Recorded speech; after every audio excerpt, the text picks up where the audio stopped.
Madam రండి.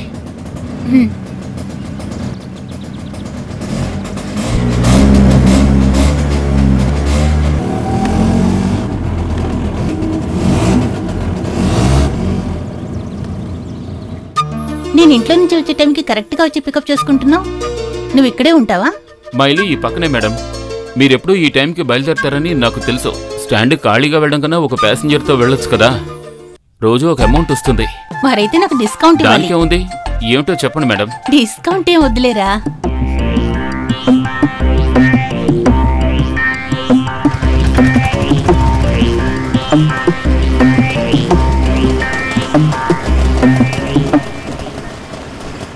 ఇదిగో. Okay madam.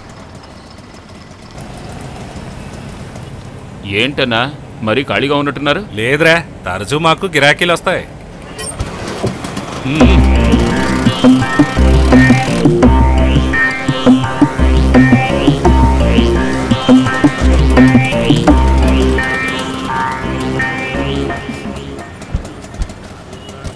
రే రే రే, మేం కూడా బతకాల వద్దా? ఏమిటి గొడవ? ఏం లేదు మేడం, 1 మినిట్. అన్న ఇలా రండి, కొంచెం మాట్లాడాలి. అన్నా గొడవ చేయొద్దు. అవును, నా పర్సనల్ ప్యాసింజర్. ఉదయం తీసుకొస్తాను, సాయంత్రం తీసుకెళ్తాను. గొడవ చేయకండి. ఓహో, నువ్వు తన పర్సనల్ డ్రైవర్ అయితే కార్లో తీసుకురారా. యూనియన్ లో కంప్లైంట్ ఇవ్వాలి. ఏంటని అలా మాట్లాడతారు? తను ఒక్కదాన్నే కదా నేను పికప్ చేసుకుంటున్నాను. బాగుందిరా, బాగుంది. ఏమిటంటున్నాడు? వాళ్ళు ఏదో ఒకటి అంటారు, అవన్నీ పట్టించుకోవద్దు.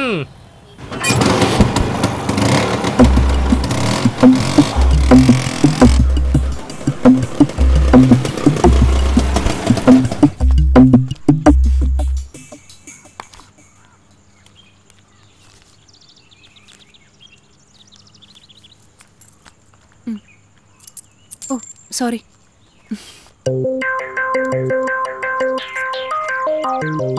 రేపు కలుద్దాం. Okay madam.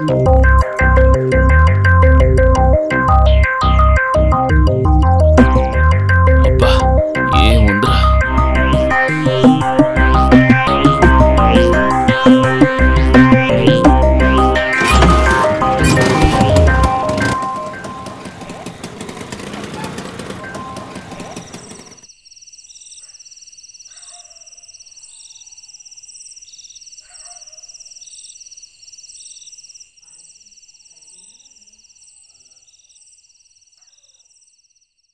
ఆహా, వచ్చారా?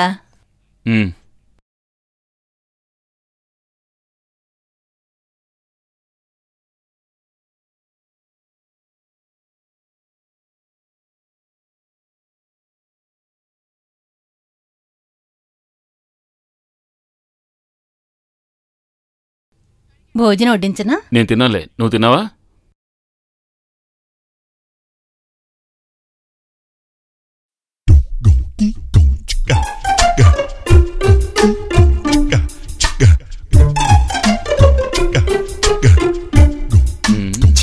అత్తయ్య ఉన్నారు.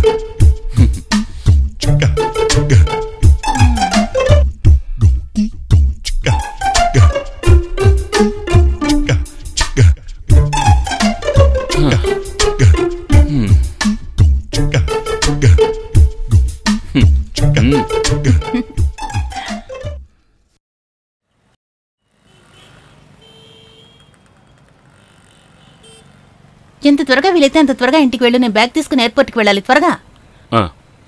రోడ్ ఏం బాగాలేదు, ఫాస్ట్గా వెళ్ళగలమా? ఈ పక్కన ఇంకో రూట్ ఉంది మేడం. కొంచెం దూరం అనిపిస్తుంది, కానీ త్వరగా వెళ్ళిపోవచ్చు. సరే.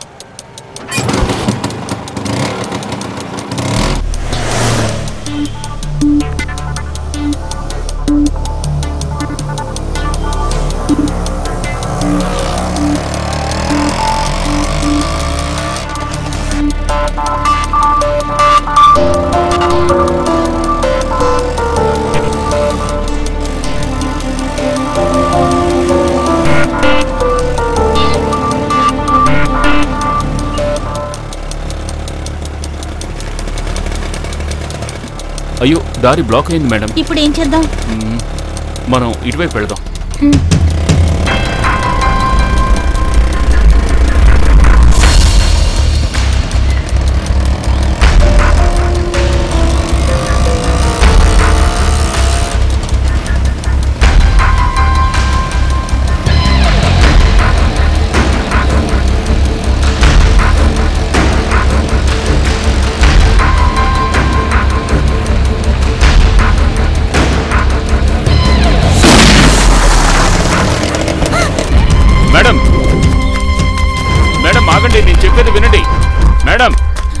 మేడం ఆగండి.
ఏంటి సోఫీ లేట్గా వచ్చావు? సారీ సార్, ఇంట్లో గెస్ట్ వచ్చారు. Come in.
అలా కాదు సోఫియా,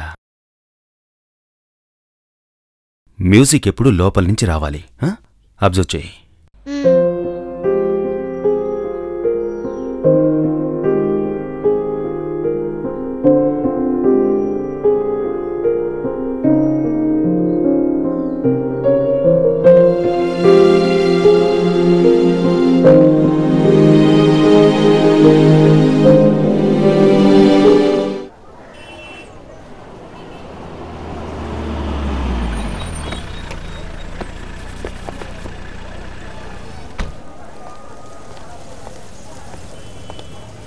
మార్నింగ్ సార్. చూడు, చట్టం అనేది ఉంది ప్రజల కోసం మాత్రమే కాదు, మనకు కూడా. ఇది హాస్పిటల్. పోలీసే ఇక్కడ దమ్ము కొడితే మామూలు ప్రజలు ఆపరేషన్ థియేటర్లో దమ్ము కొడతారు. రిపోర్ట్ రాసుకున్నావా? మీరు వచ్చాక రాసుకుందాం అనుకున్నాను. ఏవయ్యా, నిన్ను ముందుగానే ఇక్కడికి ఎందుకు పంపించాను? నేనొచ్చేలోగా త్వరగా అన్ని రిపోర్ట్లు తీసుకుంటావనే కదా పంపించాను. మీరిక్కడుంటే చాలు, మిగిలినంతా నేను చూసుకుంటాను. Morning sir.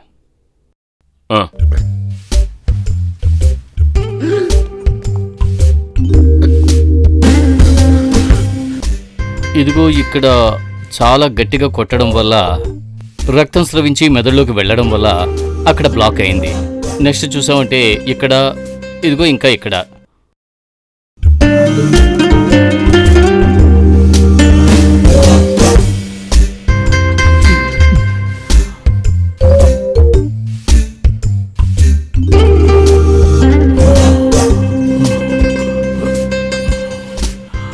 తలలు ఇక్కడ అలాగే ఇక్కడ బలంగా దెబ్బ తగలడం వల్లే ఈ మరణం ఏర్పడింది.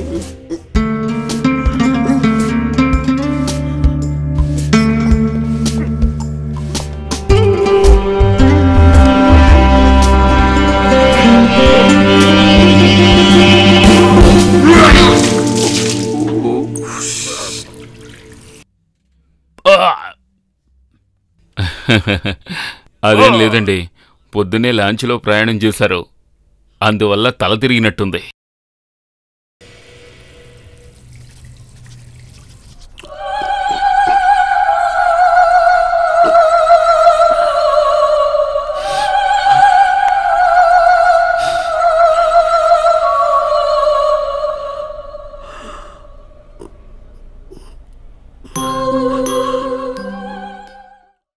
నా ప్రాబ్లం ఏంటనేది నీకు తెలుసు కదరా, అందుకేగా నేను ముందుగా వెళ్ళి రిపోర్ట్స్ అన్నీ రెడీ చేసి ఉంచమని పంపించాను.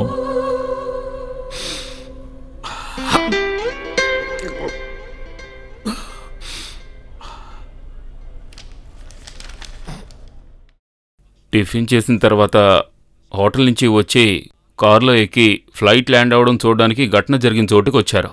ఫ్లైట్ ల్యాండ్ అవడాన్ని చూడ్డానికా? అంత ప్రత్యేకత అందులో ఏముంది? పక్కనాగిన బైక్ మీద ఎవరో ఇద్దరు యువకులు వచ్చి దిగారు. అందులో ఒకడు విపిన్ తల మీద కొట్టాడు. అటువైపు వచ్చిన ఇంకో వ్యక్తి అతన్ని రక్షించడానికి, కొట్టినవాణ్ణి పట్టుకోవడానికి ట్రై చేశాడు. ఆ తర్వాత ఏం జరిగిందో నాకేమీ తెలీదు. అప్పుడు అదంతా చూసి నేను స్టన్ అయిపోయాను. అసలేం చేయాలో ఏమిటో నాకేమీ అర్థం కాలేదు.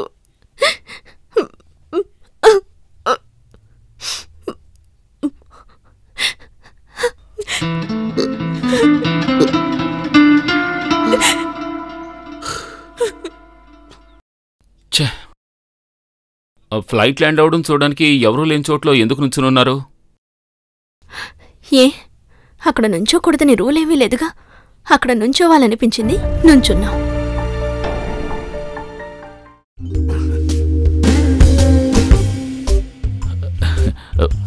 Okay okay, sorry, police procedure.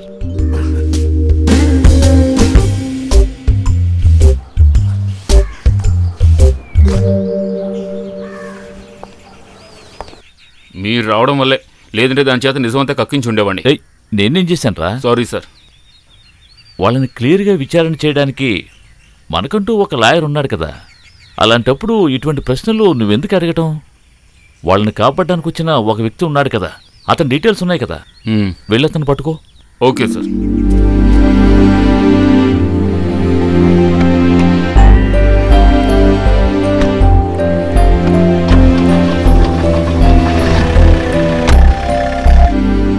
ఏ రామచంద్ర. సార్ రావు. మీ అమ్మ నాన్న పెట్టిన పేరు రామచంద్రమేగా, అందులో ఏంటి ప్రాబ్లం? నేను చూసి బైక్ దిగి వాళ్ళ దగ్గరికి వెళ్లేలోగా వాడు కర్ర తీసుకుని నన్ను కొట్టాడు. నేను తిరిగి కొట్టాను. వాడు పరిగెత్తాడు. నేను వెంటపడ్డాను. కానీ గట్టి దెబ్బ తగిలింది, రక్తం కూడా వచ్చింది. నేను కొట్టిన ఆ కర్రని మీరు చూశారు కదా, అయినా వాడు తప్పించుకున్నాడు సార్. సరిగ్గా ఆ టైంకి అక్కడికి ఎందుకు వెళ్ళావు చెప్పరా రామచంద్ర.